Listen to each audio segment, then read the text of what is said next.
Hi നമസ്കാരം. സഹകാരി rice പ്ലസിൻ്റെ PYQ സെക്ഷനിലേക്ക് എൻ്റെ പ്രിയപ്പെട്ട കൂട്ടുകാർക്ക് എല്ലാ പേർക്കും സ്വാഗതം. അപ്പോൾ നമ്മളിന്ന് മെൻ്റൽ എബിലിറ്റി ആൻഡ് റീസണിങ്ങിൻ്റെ PYQ ആണ് ഡിസ്കസ് ചെയ്തത്. 1083/2026 ചോദ്യപേപ്പറുകളാണ് നമ്മൾ അതിലെ മെൻ്റൽ എബിലിറ്റി ആൻഡ് റീസണിങ്ങിലെ ചോദ്യപേപ്പറുകളാണ് നമ്മൾ ഇന്നത്തെ ഡിസ്കഷനിൽ വന്നിരിക്കുന്നത്. അപ്പോൾ അതിൻ്റെ ആദ്യത്തെ 5 ചോദ്യങ്ങളാണ് നമ്മൾ ഈ ക്ലാസ്സിൽ ഡിസ്കസ് ചെയ്യാനായിട്ട് പോകുന്നത്.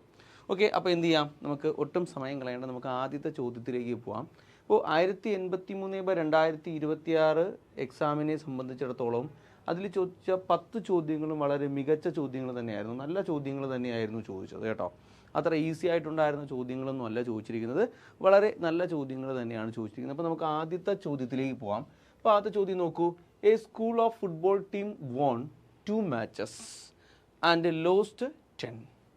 The fraction of its matches won is correctly expressed is as dash എന്നാണ് ചോദിച്ചിരിക്കുന്നത്. അപ്പോൾ നമുക്ക് തന്നിരിക്കുന്ന ക്വസ്റ്റ്യൻ നോക്കൂ, ഇതൊരു പ്രോബബിലിറ്റിയുടെ ഒരു ക്വസ്റ്റ്യനാണ്. സാധാരണ പ്രോബബിലിറ്റി ഒന്നും ആര് ചോദിക്കാറില്ല, CSEB എക്സാമിന് ചോദിക്കാറില്ല. അപ്പോൾ ചോദിക്കുന്നു എ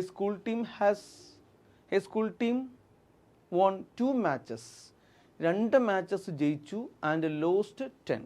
അപ്പോൾ എന്താണ് പ്രോബബിലിറ്റി എന്ന് നമ്മൾ അറിയണം. പ്രോബബിലിറ്റി എന്ന് പറഞ്ഞാൽ favourable outcome divided by total outcome ആണ്.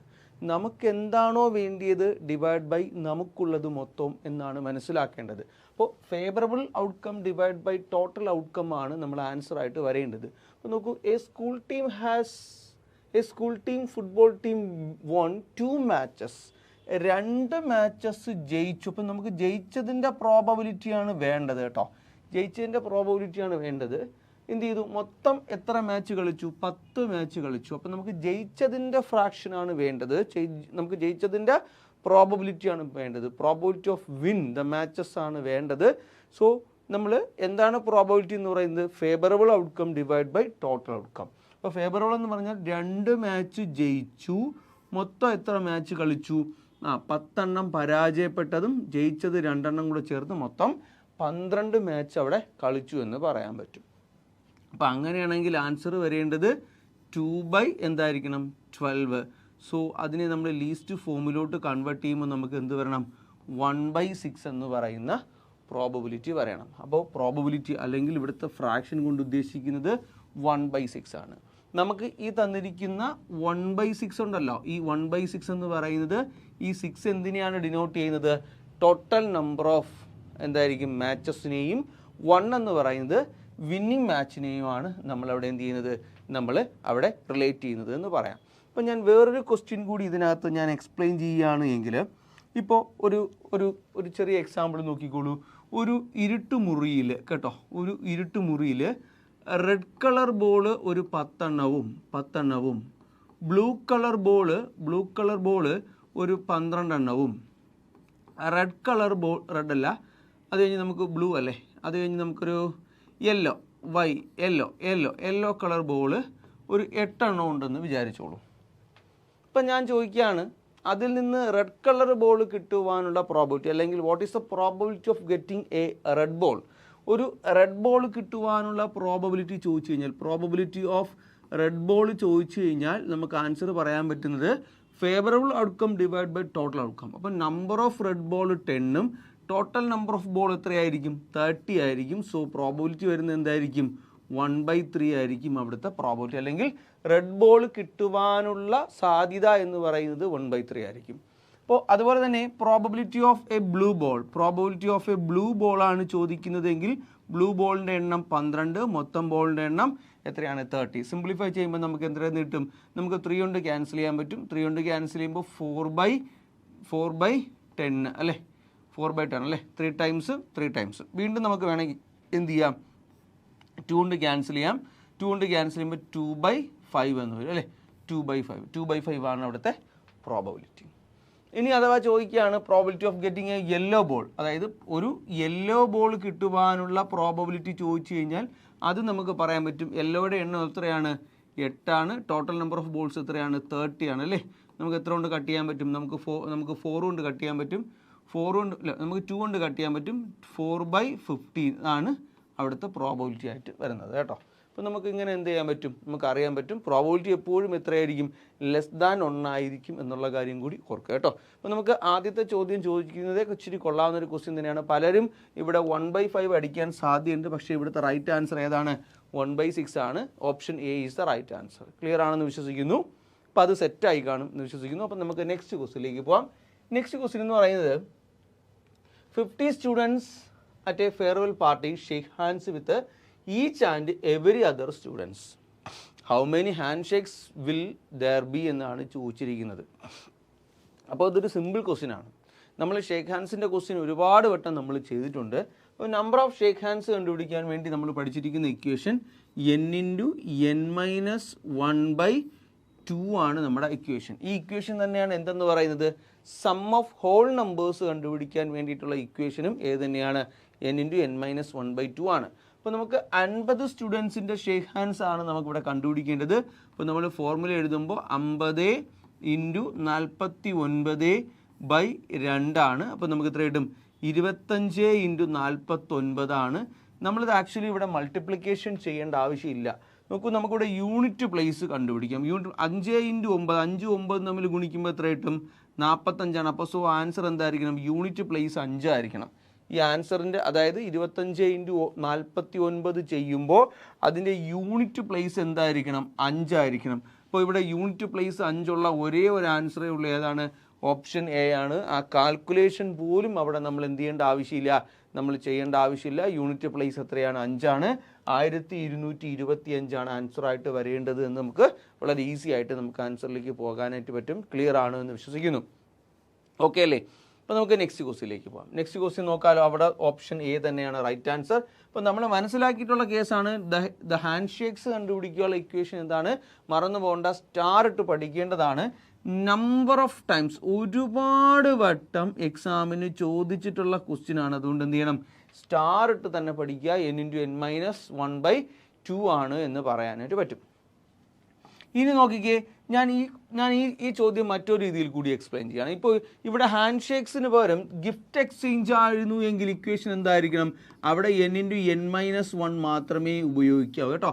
അവിടെ ഗിഫ്റ്റ് എക്സ്ചേഞ്ച് ആണ് ചോദിക്കുന്നത് എങ്കിൽ അവിടെ നമ്മൾ എന്ത് ഇക്വേഷൻ ഉപയോഗിക്കണം, n×n-1 എന്ന് പറയുന്ന ഫോർമുലയാണ് അവിടെ യൂസ് ചെയ്യേണ്ടത്. ക്ലിയർ ആണ് എന്ന് വിശ്വസിക്കുന്നു. അപ്പോൾ നമുക്ക് നെക്സ്റ്റ് ക്വസ്റ്റ്യനിലേക്ക് പോകാം. നെക്സ്റ്റ് ക്വസ്റ്റ്യൻ എന്താണ്, Suresh has A rectangular plot of land with 50 feet 50 അടി ലോങ് ഉണ്ട്, 50 ഫീറ്റ് ലോങ് ഉണ്ട്, ആൻഡ് 20 ഫീറ്റ് 20 അടി വീതിയുണ്ട് എന്ന് പറയുന്നു കേട്ടോ.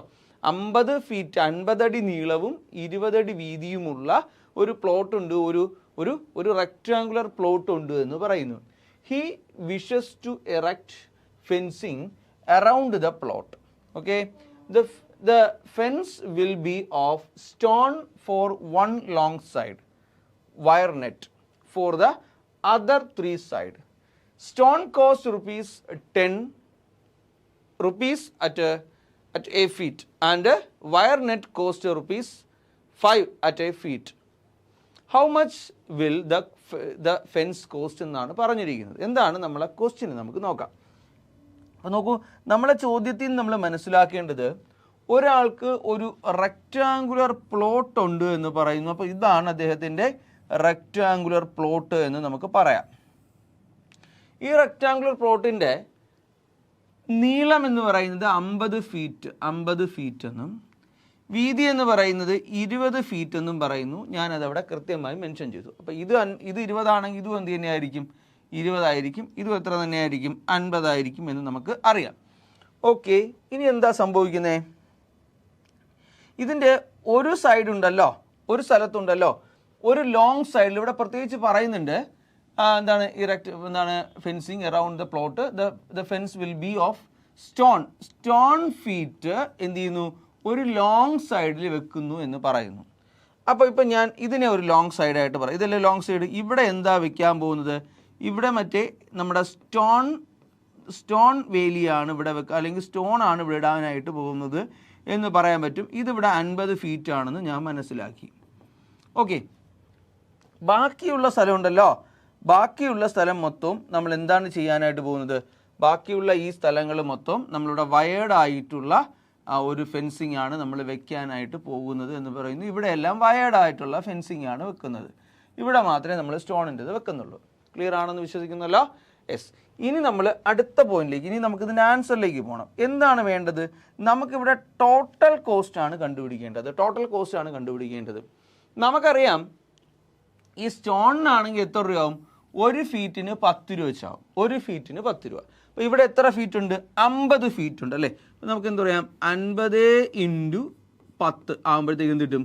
ഈ കാണുന്ന ഇവിടെ നിന്ന് ഇതുവരെ നമുക്ക് ഇടാനുള്ള ചിലവായി പ്ലസ് ഇനി എന്തുണ്ട്? ഇനി അല്ലാത്ത വയേർഡായിട്ടുള്ളത് ഇത്രയും സ്ഥലങ്ങളല്ലേ ചെയ്യേണ്ടത്? അപ്പോൾ 20, 70, 90. അപ്പോൾ 90 ഉണ്ട്. 90 ഫീറ്റ് ഉണ്ട്. 1 ഫീറ്റിന് എത്ര രൂപ എന്ന് പറയുന്നു? 5 രൂപ എന്ന് പറയുന്നു. ഇത് സിംപ്ലിഫൈ ചെയ്യുമ്പോൾ നമുക്ക് ആൻസറായി. അതായത് 50 ഫീറ്റ് 50 അടി ലോങ് നീളത്തിൽ 10 രൂപ വീതവും ചിലവ്. ഒരടിക്ക് 10 രൂപ വെച്ചും 90 അടിക്ക് നമുക്ക് എത്രയാണ്? ഒരടിക്ക് 5 രൂപ വെച്ചുമാണ് ചിലവാകുന്നത്. അങ്ങനെയാണെങ്കിൽ 50 × 10 നമുക്ക് ചെയ്യുമ്പോൾ എത്രയെന്ന് കിട്ടും? 500 എന്ന് കിട്ടും. പ്ലസ് 9 450 രണ്ടും കൂടെ കൂട്ടുമ്പോൾ നമുക്ക് 950 രൂപ എന്ന് ആൻസർ വരണം. 950 രൂപ എന്ന് ആൻസർ വരണമെങ്കിൽ ഇവിടെ ഓപ്ഷൻ ഡി ഉണ്ട്. Option D is the right answer. Option D ആണ് ഇവിടുത്തെ ശരി ഉത്തരമായിട്ട് വരുന്നത്. വളരെ ഈസി ആയിട്ട് നമുക്ക് എന്ത് ചെയ്യാൻ പറ്റും? ആൻസറിലേക്ക് പോകാനായിട്ട് പറ്റിയ കാര്യം പിടികിട്ടി കാണും എന്ന് വിശ്വസിക്കുന്നു. അപ്പോൾ നമുക്ക് നെക്സ്റ്റ് ക്വസ്റ്റ്യനിലേക്ക് പോകാം. എന്താണ് നമ്മുടെ നെക്സ്റ്റ് ക്വസ്റ്റ്യൻ? അപ്പോൾ ഇവിടെ ഓപ്ഷൻ ഡി തന്നെയാണ് റൈറ്റ് ആൻസർ. നെക്സ്റ്റ് ക്വസ്റ്റ്യൻ നോക്കാം. In a certain order, the pairs of alphabets are written as ARST, ERST, -ORST. അപ്പോൾ നോക്കിക്കേ, ഇവിടെ RST ആണ്, ഇവിടെയും RST ആണ്, ഇവിടെയും RST ആണ്. അപ്പോൾ ഫസ്റ്റ് ലെറ്റർ ആണ് ഇവിടെ ചേഞ്ച് ആയി പോകുന്നത്. ആദ്യം A ആണ്, രണ്ടാമത് E ആണ്. അപ്പോൾ അടുത്തതൊരു ഡാഷ് ഇടുന്നു. അതിനുശേഷം അടുത്തത് O ആണ് വരേണ്ടത്. അപ്പം നമുക്ക് നോക്കാം. എയിൽ നിന്ന് ഇയിലേക്ക് വരണം. എയിൽ നിന്ന് ഇയിലേക്ക് നമ്മൾ ടേബിൾ വരച്ചാലും കിട്ടും. അല്ലെങ്കിൽ തന്നെ എയിൽ നിന്ന് ഇയിലേക്ക് വരണം. BCDE എത്രയാണ് കൂടിയിരിക്കുന്നത്? 4 ആണ് കൂടിയിരിക്കുന്നത്. 4 കൂടി എന്ന് വിചാരിച്ചോളൂ. അടുത്ത ഇയിൽ നിന്ന് അടുത്ത ലെറ്ററിലേക്ക് പോകണം. നോക്കാം, 4 കൂട്ടി നോക്കാം. EFGHI. അങ്ങനെയാണെങ്കിൽ ഇവിടെ എന്ത് വരണം? I ആണ് വരേണ്ടത്. ഇനി I കഴിഞ്ഞിട്ട് ഒരു 4 ലെറ്റർ കൂട്ടി നോക്കാം. JKLM അങ്ങനെയാണെങ്കിൽ പറ്റുന്നില്ലല്ലോ. അങ്ങനെയാണെങ്കിൽ ഈ പറയുന്ന റിലേഷൻ ഇവിടെ പറ്റത്തില്ലല്ലോ. വേറെ എന്തോ റിലേഷൻ ഉണ്ടായിരിക്കാൻ സാധ്യതയുണ്ടെന്ന് തോന്നുന്നു. അപ്പോൾ നമുക്കിവിടെ AE, അത് കഴിഞ്ഞിട്ട് നമുക്ക് ഇവിടെ NMU നമുക്ക് ഇവിടെ എന്ത് ചെയ്യാൻ പറ്റുന്നില്ല? റിലേറ്റ് ചെയ്യാൻ പറ്റുന്നില്ല. അപ്പോൾ നമുക്ക് വേറെ ഏതെങ്കിലും റിലേഷൻ ഉണ്ടോ എന്ന് നോക്കാം. AE, എയും ഇയും. അപ്പോൾ ഞാൻ പറഞ്ഞു പ്രത്യേകിച്ച് റിലേറ്റ് ചെയ്യാൻ പറ്റുന്നില്ല എങ്കിൽ ഈ പറയുന്ന ആൽഫബറ്റ്സിന് എന്തെങ്കിലും റിലേഷൻ ഉണ്ടോ എന്ന് നോക്കാം. ആദ്യം A ആണ്, രണ്ടാമത് E ആണ്, പിന്നെന്താണ് കിടക്കുന്നത്? O ആണ് കിടക്കുന്നത്. അപ്പോൾ പ്രത്യേകിച്ചൊരു ഓർഡറിലല്ല കിടക്കുന്നത് എന്ന് ഇതിൽ നിന്ന് മനസ്സിലാക്കാൻ പറ്റും. അപ്പോൾ എയും ഇക്കും ഓയ്ക്കും തമ്മിൽ എന്തെങ്കിലും ബന്ധമുണ്ടോ? ഉണ്ടല്ലോ. AEIOU നമ്മൾ പഠിച്ചിട്ടുണ്ട്. AEIOU മോഹൻലാലിനെ കുറിച്ചും സുധിയെക്കുറിച്ചും ഒക്കെ നമ്മൾ